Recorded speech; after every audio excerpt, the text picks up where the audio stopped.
Hey you guys, I've got a game to share with you that I recorded yesterday. I recorded this live, and it was against a player rated around 600. Okay, and so what I thought I would do to help you guys out, to help anyone who's rated around 5, 6, 7, 800, to be able to spot the typical mistakes. This is what I like to spend my time doing, and I do it in order to help you guys to be able to see potential weaknesses in your game and to know what are the next steps to improve so that you can just work on those things and get better at chess and get above, get beyond 1000 and enjoy your chess more with fewer mistakes. Unfortunately, in this instance, my opponent turned out to be a lying, dirty, no good, cheating scumbag.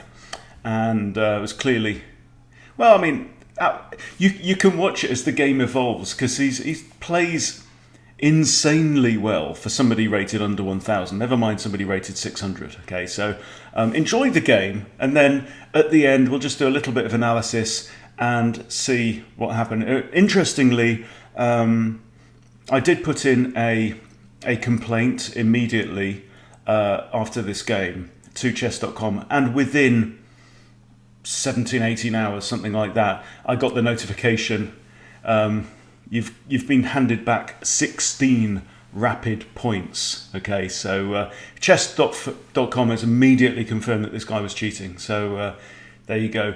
And hopefully he's been banned off the platform, but we shall see. Okay, anyway, enjoy the game. Alright guys, I've got a 15-minute game against the player rated 602 on the board, and we're going to play something standard and classic. So we've got e4, e5. Okay, we've got a Petrov. Is he going to try the Stafford Gambit? I think the main line is to take the pawn, I think. Okay, now I can attack the knight with my queen. And we'll see what happens. Now he can't do the same because the knight take his knight, the queen can't take mine because I've got queen takes queen check. I've literally never played this line in my life. Okay.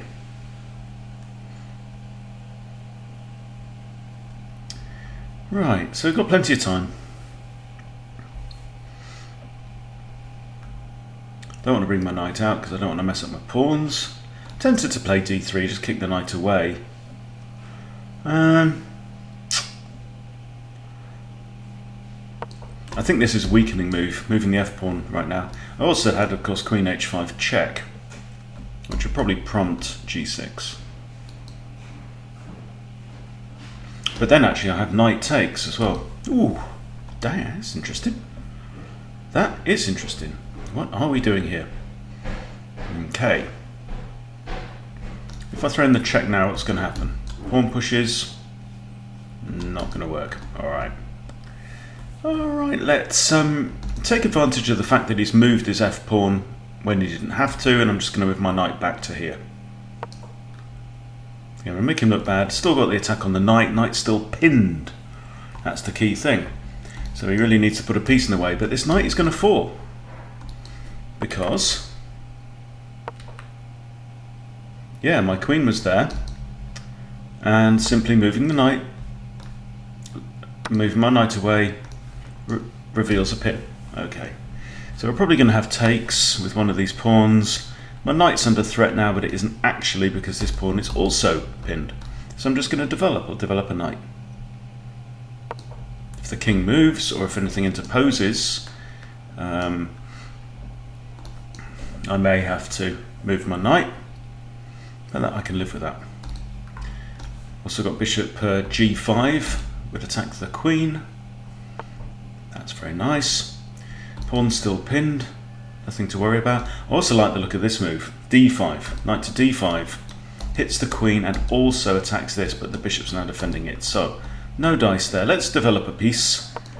This also means I can castle queenside and put my rook straight on the open d file. Something for everyone in that. It's a lovely, lovely thing to be able to do. Okay. Bishop's still defending this pawn. Queen's attacking the knight, the bishop, but that's okay. If I put my king on here, this is alright. Pawn can't take, queen can't take.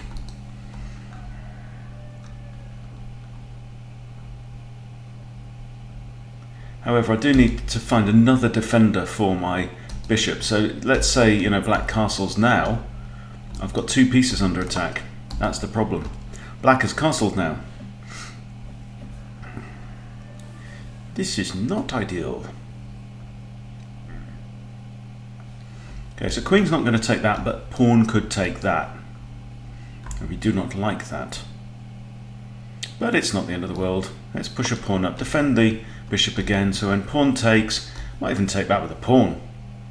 Open up the g-file a bit, stick a rook on it. But I was a bit lax there, I think. Or should I capture with the queen?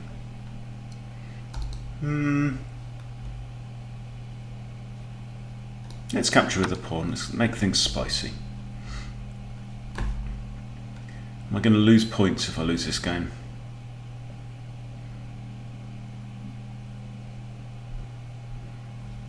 We shall see. But play rated 602. I really shouldn't lose. If I do, I deserve to lose points. Put it that way. Okay, what's not defended? Everything's kind of defended right now. And material is actually equal. Let's throw in a check, think about getting my bishop out.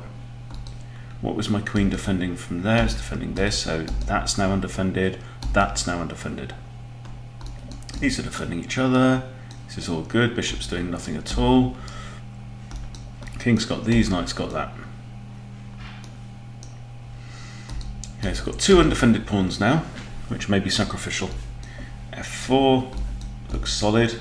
Make a triangle with my bishop.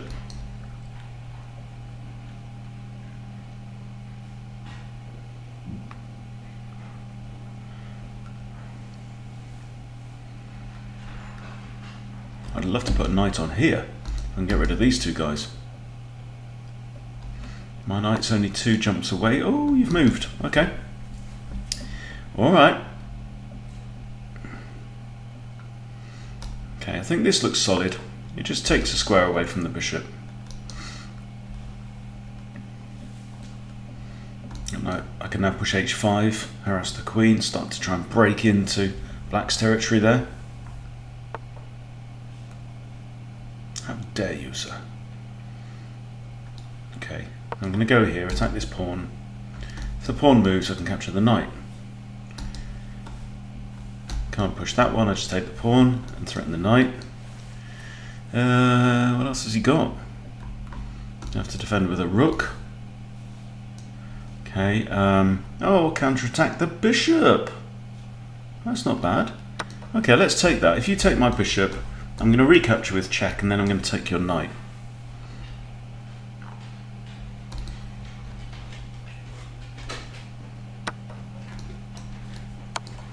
Comes with check. This is good. The only options are to block with a queen, which is a no-go, or to go back to here. This bishop is defended by the queen. So when the king goes here, I'm going to capture this knight.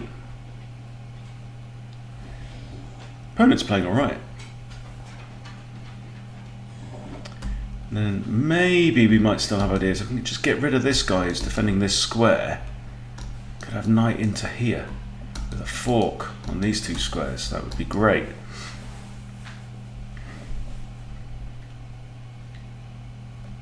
Don't know why he's taking time on this particular decision, because he's in check. Okay, let's take the knight. Rooks are obviously connected. That's why we castle.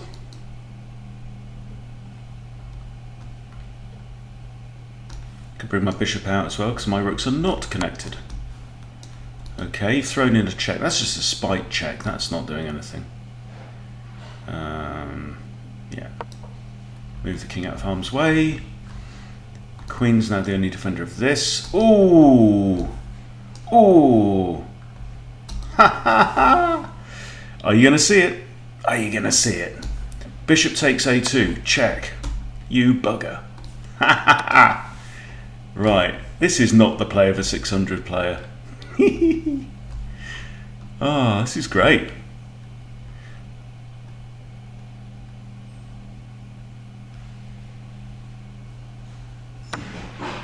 Right, I think my opponent may be not conducting himself in the most honourable of ways. And the reason I'm thinking that is he's taking about 20 seconds over every move.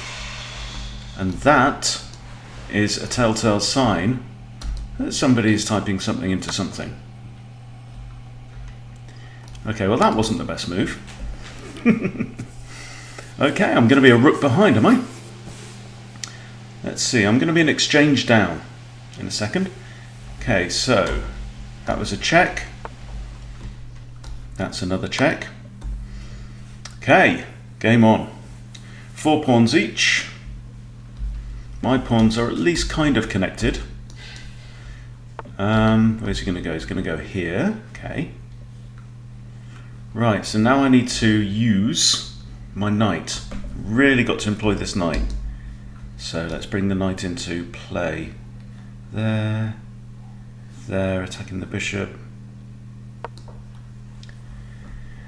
Right, this is game on now, isn't it? Really is.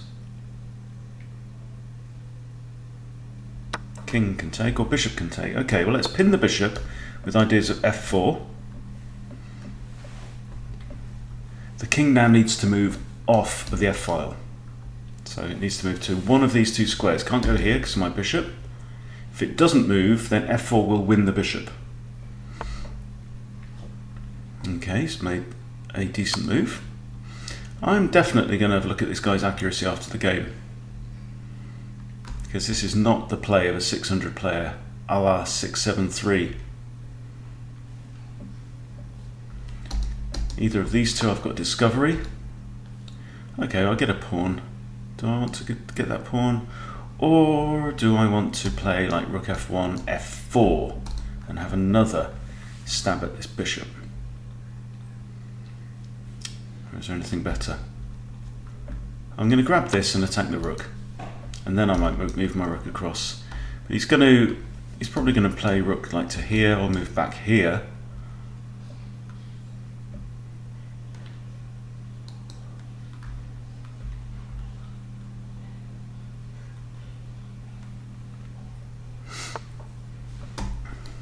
Okay, move back here, attack this pawn.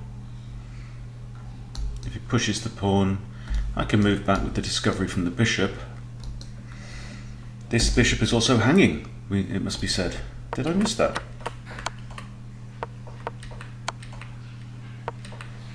Yes, I could have just grabbed the bishop. I should have just captured the bishop on that move. Playing too quickly. Instead, I went after a pawn. Okay, now he's moved his bish. Okay, right. So, let's throw in a check from the rook. I'm now eyeing up forking opportunities. I'm still the exchange down, so I might as well grab a pawn while the opportunity is there.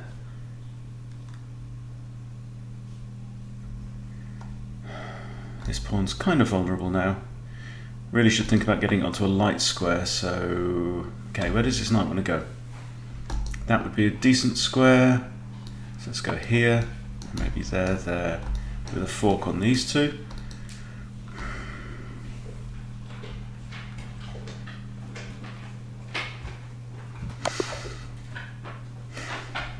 And a checkmate. Okay, well I'm going to analyse that. I am going to analyse that. The new rapid rating is 1460, minus 16 points. Okay.